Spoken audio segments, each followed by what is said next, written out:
It's strange revisiting this now, years later. Life settled back into a routine after a while, and honestly, it felt easier to just move on.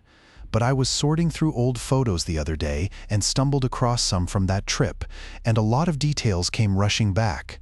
I realized I'd never really said the story out loud, just filed it away as a really unpleasant travel experience. So I thought I'd write it down, mostly to get it straight in my head. The highway was empty. Not in a scary way, just long stretches between everything. I checked the map again, making sure I hadn't missed a turnoff for the scenic route. That's what I was after, right? The photos, the vibe, authentic, you know? Not just the usual tourist traps. I'd been following this account, Dex, on Instagram for ages. His stuff was amazing. Hidden waterfalls, tiny cafes, places you'd never find on your own. He'd posted about this little town, Loretta, and said it was a step back in time. That diner was right on the edge of Loretta. Honestly, it looked closed. Paint peeling, the neon sign flickering. But I saw a light on inside, and I was starving. The guy behind the counter, Emmett I think his name tag said, didn't really look at me, just nodded when I sat down.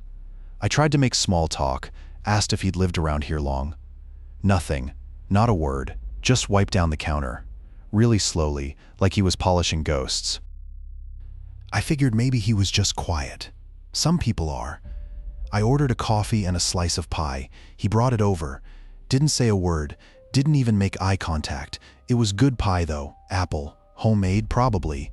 As I was leaving, I tried to thank him again. Still nothing. He was staring straight ahead, out the window, at nothing. I remember thinking, maybe he's had a bad day. Maybe he's dealing with something. It was a little weird, sure, but I didn't want to be that tourist, you know, the one who complains about local color.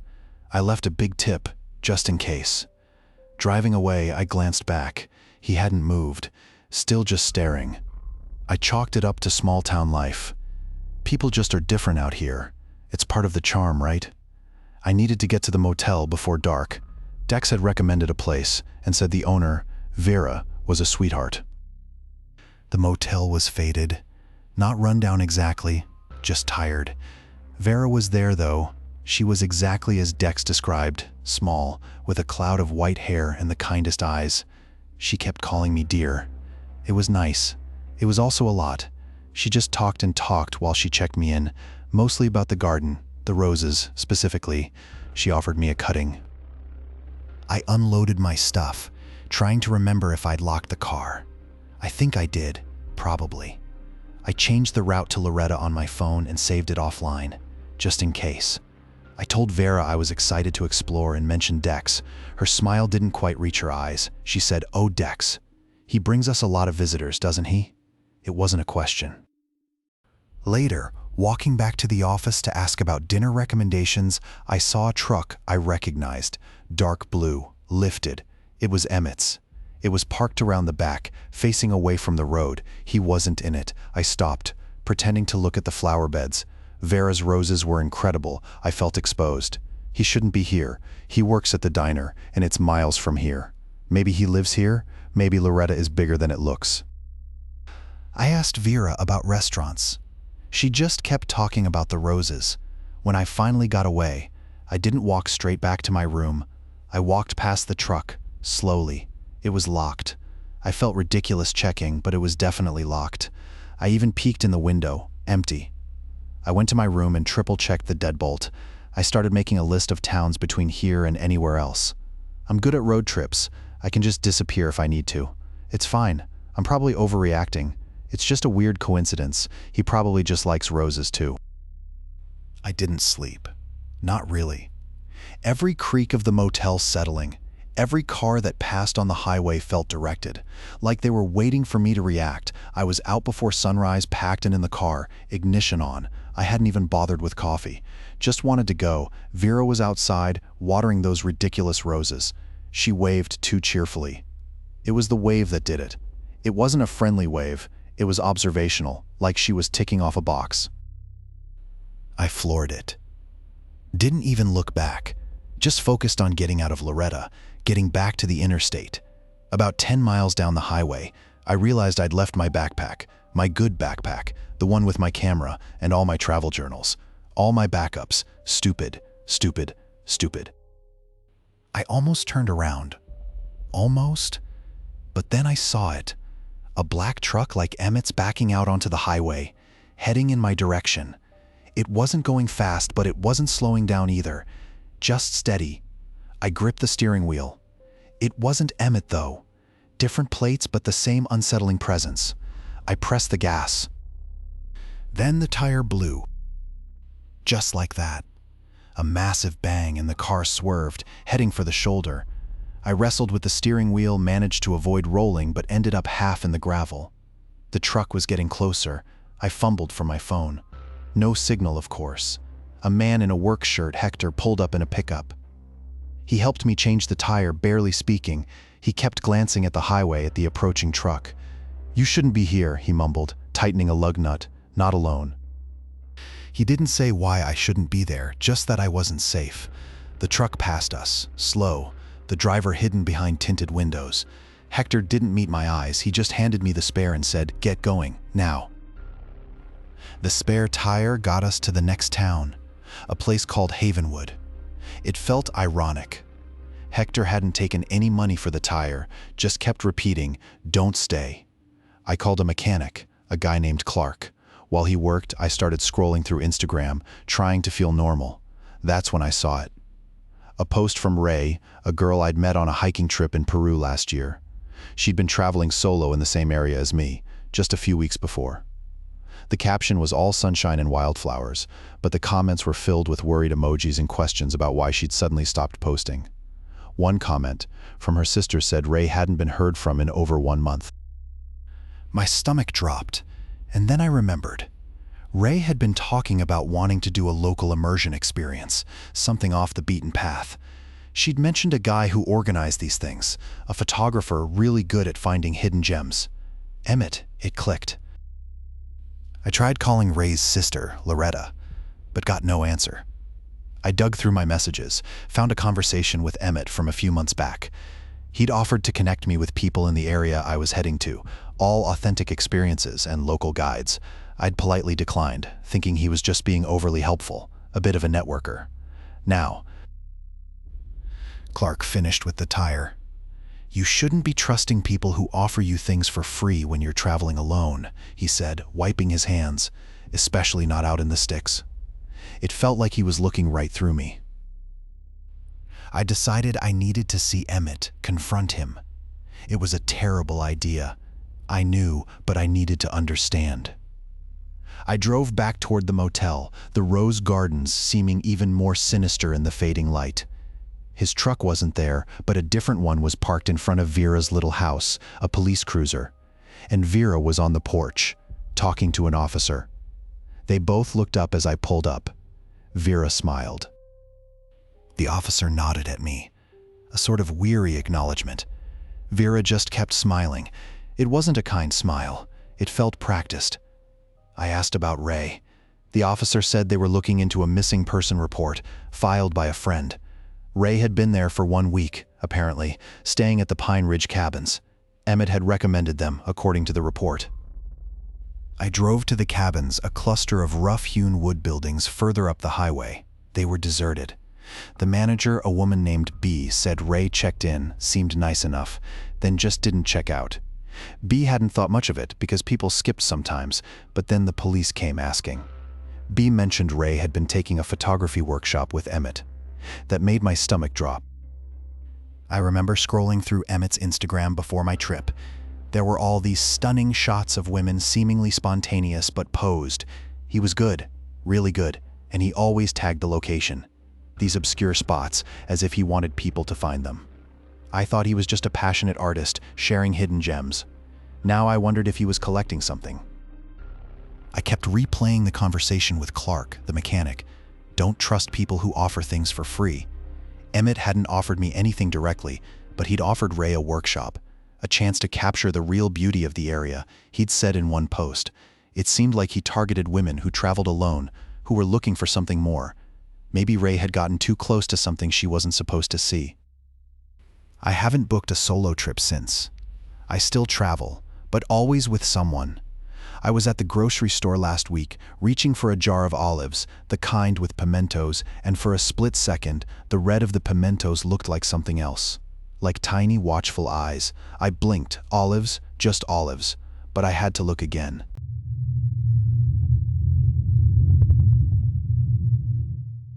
I was 24, freshly moved to the coast, and desperately trying to build an online presence for my writing. It felt like everyone had a perfectly curated image, and mine was lacking. So when I saw an ad offering free professional portraits in exchange for a small blog mention, I jumped at the chance. It was a weird time, figuring out adulthood and trying to make a name for myself, and I was willing to try almost anything. The chipped ceramic of the mug warmed my hands. I grabbed a coffee at that little place downtown, Bean and Bloom, I think it was, before heading over. I needed something to do with my hands, honestly. The drive had been odd, not bad, just off.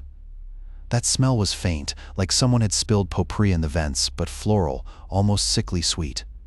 I rolled the windows down for a bit, thinking maybe it was coming from a field or something, but it was still there. Probably just an old car quirk, I figured. This whole town felt a little preserved, like everything was deliberately kept a certain way. The studio was even further out than I expected.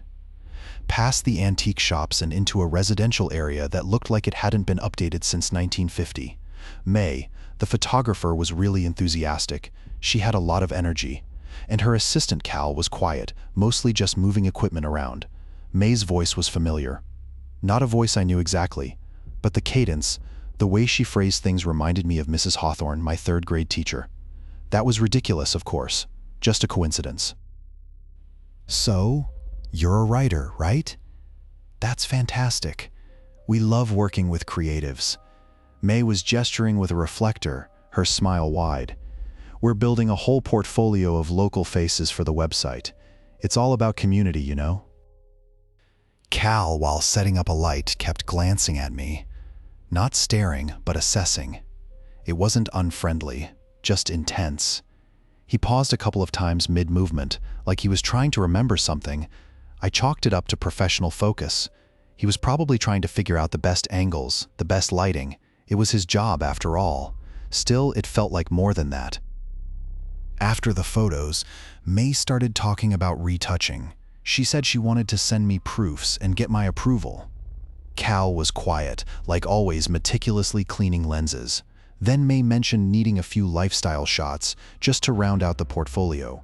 Not posed, she said, more candid. She suggested we walk over to Hal's Bakery, knowing the owner. She said the light was good there in the afternoon. I remember thinking that was a little weird. Lifestyle shots weren't in the original agreement, but it felt impolite to push back. She was doing me a favor, giving me these photos for free. And honestly, Hal's was familiar, vaguely, like a place I'd been as a kid. It clicked then. My grandmother used to take me to a bakery just like it, in Orangeville. I hadn't thought about Orangeville in years. While we walked, Cal trailed behind, carrying the equipment.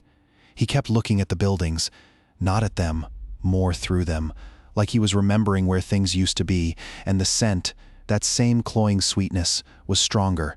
It smelled like old paper and cinnamon. Hal wasn't there. A younger woman, Cleo, was behind the counter. May chatted her up, something about a collaboration. Cleo kept glancing at me. A small, tight-lipped smile. It felt wrong, like I was an object being evaluated. I tried to subtly scan the street, figuring out an easy exit. We'd parked 2 blocks away. May asked if I'd mind pretending to look at pastries while she adjusted the lighting. I forced a smile and browsed the muffins.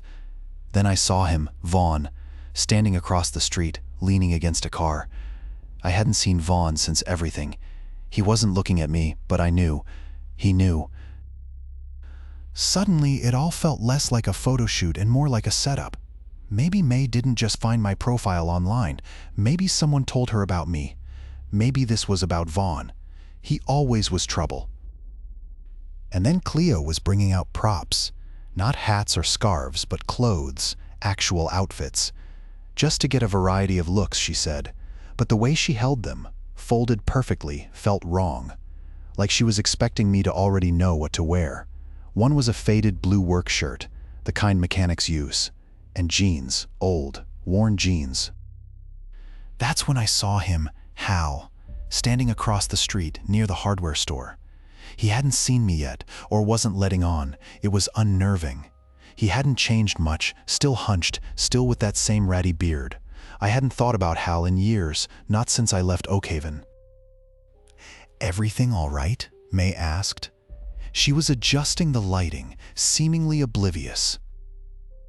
"Yeah, fine," I said, my voice tighter than I intended. Just thinking. Cleo was holding up the jeans. "These look great on everyone. Really bring out the authenticity." Authenticity? It was a photo shoot, not a documentary. Then, May said something that made my stomach drop. "We'll need a few shots with you looking like you're waiting, for someone. Just patient, relaxed." Waiting, patient, it clicked. This wasn't a profile picture shoot. It was some kind of elaborate message for someone. For Vaughn, Hal was probably in on it. They were trying to send him a signal, use my face in the message. Some twisted game. I started to pack my bag. I think I've got enough shots for today," I said, forcing a smile. May didn't smile back. Cleo stepped between me and the door. "Oh, we've just started, actually. We have one more location planned. It's important." Her grip on my arm wasn't subtle. Hal started walking towards us, not looking at me, looking at Cleo, and she nodded. I wrenched my arm free and ran, just ran. Down the street, past the bakery, ignoring the confused stares. I didn't stop until I was back at my car, fumbling with the keys.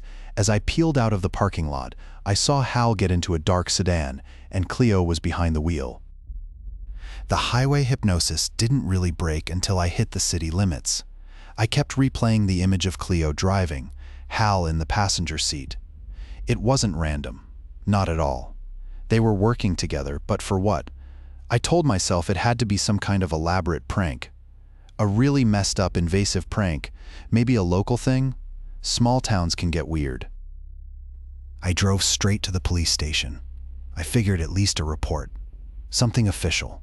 The officer, a guy named Silas, listened politely, but I could see he wasn't taking it seriously. He kept asking if I felt threatened, and I said yes, of course I did, but it was hard to articulate how. It wasn't a direct threat. Not exactly. It was the implication. The staged photos, the way they tried to keep me there. I showed him the photos on my phone, the ones where I was just waiting. He scrolled through them, then looked at me with this tired expression. "Ma'am, these are just photos. People pose for pictures all the time." I tried to explain about Hal and Cleo leaving together, but he just wrote it down, a little scribble in his notepad.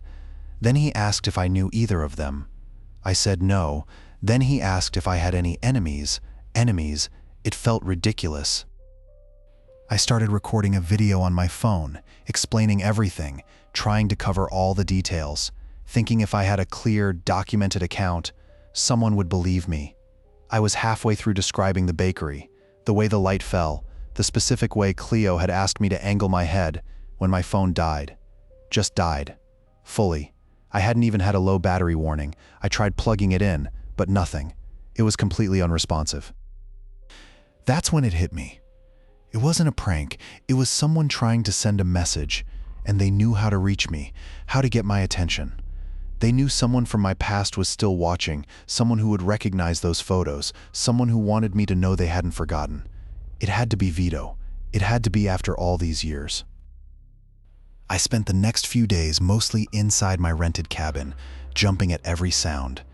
Every car that passed felt like it was slowing down. Every face in town seemed to be studying me. I kept replaying the encounter with Cleo and May, trying to find something I'd missed, something that would explain it. I went back to the bakery and pretended to browse, just to see if they were there. They weren't. The woman working the counter barely looked at me. I started deleting old social media profiles, anything with photos of me from before. Before I changed my name, before I moved across the country. It felt ridiculous, like trying to empty the ocean with a bucket. But it was something to do. It was exhausting. I barely touched my work. I got a message from Xander, a potential client.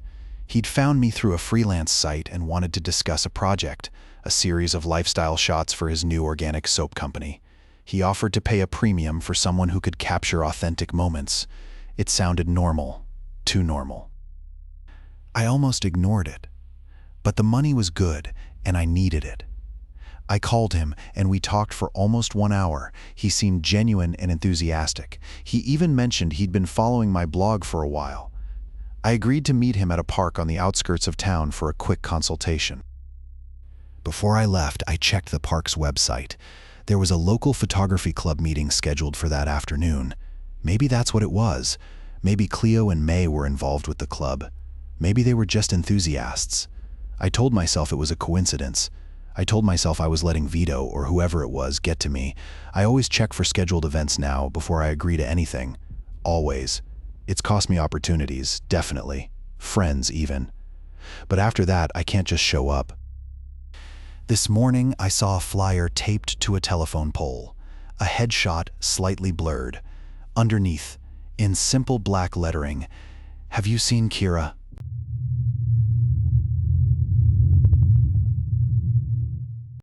I was 23, freshly out of university, and trying to make a go of travel writing, or at least a travel blog. It wasn't paying the bills, so I'd taken a temporary job doing administrative work for a small marketing firm. The work was mind-numbing, but it allowed me to spend my weekends chasing down interesting stories in the surrounding countryside. That's how I ended up arranging a trip to a hiking area a few hours away, relying on a rideshare offered through a local online personality. The trailhead parking lot was empty. Completely. Which was weird. I'd read the blog, obviously Greta's blog, and she'd mentioned sometimes getting there early to avoid crowds, especially on weekends. But this was nothing. Not even another car. Just gravel and trees. I checked my phone. No signal. Naturally, I'd downloaded offline maps. Thankfully, but still, a little unnerving. "Beautiful, huh?" Greta said, killing the engine. She didn't seem bothered by the emptiness. She was already reaching for her camera bag, though, perfect light for some establishing shots. I nodded, forcing a smile. Yeah, really pretty. I started unpacking my own gear, trying to ignore the way she was already framing shots, narrating to who? Her phone, I guess, for her followers. "So, you said you wanted to focus on the waterfall trail?" she asked, not looking at me. "That's the plan. I'm hoping to get some good photos for the site." It felt a little pathetic saying the site. It wasn't exactly the New Yorker, just some freelance travel pieces. "Great. I know a little shortcut. It cuts off 30 minutes if I remember right." 30 minutes? That didn't sound right. The map showed a pretty direct route. Oh, I thought the main trail was the quickest. She shrugged, already walking towards a barely visible path leading into the woods. "Nah, it's a bit longer, but it's nicer, more secluded. Better for getting that authentic feel, you know? And honestly, the main trail is a bit muddy this time of year." I checked conditions with a local ranger yesterday. A ranger? She'd really done her homework. She was just being helpful, right? Trying to make the content better? Maybe she was trying to impress the blog owner. Weston, he seemed to run a tight ship. I fell into step behind her. It was a nicer path, shaded and quiet. Still that timing. 30 minutes shaved off, and a ranger check? It was a little too prepared. The path was overgrown. It wasn't unmanageable, but definitely less maintained than Dora had let on. I kept glancing back, expecting to see the trailhead, some sign we hadn't completely wandered off the map. Nothing. Just trees, getting thicker. Dora was unfazed, snapping photos of ferns, talking about the light. "Weston's going to love these," she said, adjusting her camera bag. "He's really pushing for more raw content. Less posed, more authentic." Then I saw him, Vince, Weston's driver. He was leaning against a tree, further down the path, just watching. He'd driven us from the rental place, polite enough, but quiet. What was he doing out here? Dora didn't seem to notice him. I slowed my pace, pretending to adjust my own bag, trying to get a better look. He wasn't exactly hidden, but he wasn't making any effort to be seen either. "Beautiful, isn't it?" Dora said, startling me. She was already 50 feet ahead. I hurried to catch up. "I think we're almost there." Dora said the falls open up pretty suddenly. I didn't mention Vince. It felt rude, like I was questioning Dora's judgment. Maybe he lived nearby and liked to hike. Maybe Weston had asked him to scout locations. It was a long drive, and he'd mentioned being a local. I started taking more photos myself, trying to appear busy, but I kept checking for Vince in my peripheral vision. He was still there, same spot. He hadn't moved. He wasn't looking at me exactly, more in my direction. We reached a small clearing. No waterfall, just more trees and a dirt track leading deeper into the woods. Dora frowned, pulling out her phone. "That's weird. The ranger said the falls were right around here." She glanced up, finally noticing Vince. "Oh, hey, Vince. What are you doing out here?" Vince just stood there, not looking at Dora, not looking at the trees, looking past us almost. He finally shrugged. Maybe the ranger was mistaken. Happens sometimes. Trails shift, things get overgrown. His voice was flat. It hadn't been flat before. He'd been so eager, so chatty on the drive out.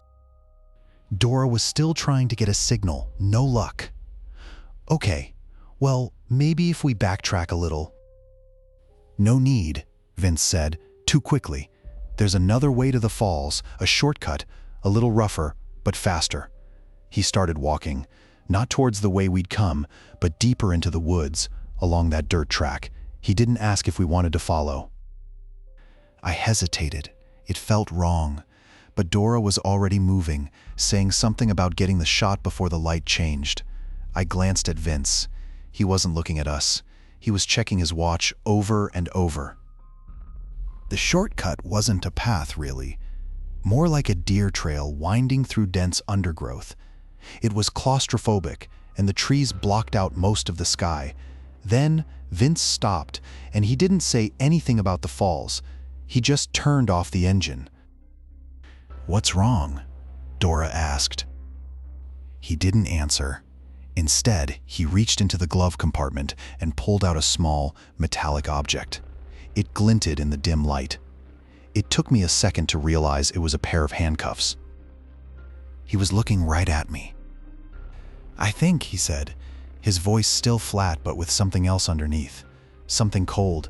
"We need to talk about content strategy. You're not getting the engagement you promised, and frankly, this whole trip is costing me money." I suddenly remembered him asking about my travel schedule, about how often I traveled alone. I thought he was just being friendly, making conversation. I thought he was trying to build rapport for a better working relationship. It was just business, wasn't it? Before I could say anything, a branch snapped behind us, loud. Close. Vince flinched, his grip tightening on the handcuffs. He glanced over his shoulder, then back at me, a flicker of something like panic in his eyes. He shoved the handcuffs back in the glove compartment and jammed the car into reverse, tires spinning in the dirt. We lurched backwards, bouncing over roots and rocks, and then, with a sickening thud, we were stuck. The engine died with a pathetic little cough. We sat there, rocking slightly, the smell of damp earth and pine needles thick in the air. Vince just stared ahead, his knuckles white on the steering wheel. I tried the door, but it wouldn't budge. Something had shifted when we hit whatever we hit. "Vince," I asked, trying to keep my voice steady, "what do we do?" He didn't answer right away. He just kept staring. Finally, he said quietly, "Gloria sent a message. She said the platform is concerned about the content quality." Gloria. The woman who'd assigned him to me. The one who kept sending me these amazing opportunity emails about remote locations. I remembered her profile picture, aggressively positive, always smiling. I said, "Concerned? What does that even mean?" He shrugged. "They want more engagement, more vulnerability," she said. "She's reevaluated my performance metrics." It sounded ridiculous, even to me, but the way he said it, it was like he was reading a termination notice. That's what this was about, not me, not whatever the handcuffs were about, just his job. He was worried about losing his contract. I almost laughed, a shaky, hysterical little sound. So you got us stuck in the middle of nowhere because Gloria thinks my travel blog isn't exciting enough." He finally looked at me, and his eyes were flat. It's not just that. He reached into his bag, not for a toolkit or a phone, but for that recorder, the little silver one. He switched it on. "Just talk," he said, his voice devoid of expression. "Talk about being stranded. Talk about being helpless." He wanted footage. He wanted content. This whole thing, the route, the handcuffs, the getting stuck, it wasn't a threat. It was an elaborate, twisted attempt to salvage his career. I almost believed it. Almost. But then I remembered the way he'd looked at me earlier, before the snapping branch. A look that hadn't been about professional disappointment. It had been about something else entirely. I started talking, my voice trembling, and hating myself for giving him what he wanted. The recording stopped. He just turned it off. He didn't say cut. He didn't say anything. He sat there with the silver thing in his hand, staring at the trees. I kept talking, babbling about signal strength, about how I needed to let my editor know I was delayed. It felt pathetic, performing distress for a tiny microphone. He finally pocketed it and started fiddling with the radio again. Static, always static. Gloria said to prioritize engagement. He mumbled, more to himself than me.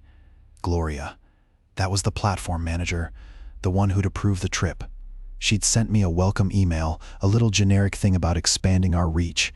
He was repeating her words like a mantra. She said raw, authentic content is what people want. He started trying to dig the tires out with his hands, uselessly. I should have offered to help, I guess, but I couldn't bring myself to. It felt like colluding, like admitting this was all just some terrible content grab. He glanced at me, a flicker of something in his eyes, not the flat emptiness from before, but irritation. He went back to the radio, slamming his fist against the dashboard.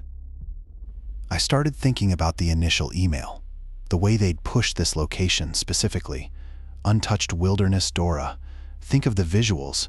They'd been so insistent. Maybe Gloria was just a really bad manager. Maybe she was obsessed with this idea of authentic struggle and had put Tobias in an impossible position. It explained the desperation, at least. It didn't explain the handcuffs. I still check the route before I agree to anything, always.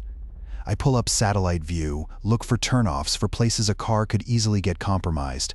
I look for houses for other people. It's ridiculous, really. I've lost a few opportunities, gigs that sounded amazing but were just too remote. My editor keeps saying I'm losing my edge, that I'm becoming too cautious, but I'm standing in a grocery store now, picking out avocados, and I'm tracing my finger along the map on my phone, even though I'm going to a yoga retreat. 5 minutes from my apartment, just checking.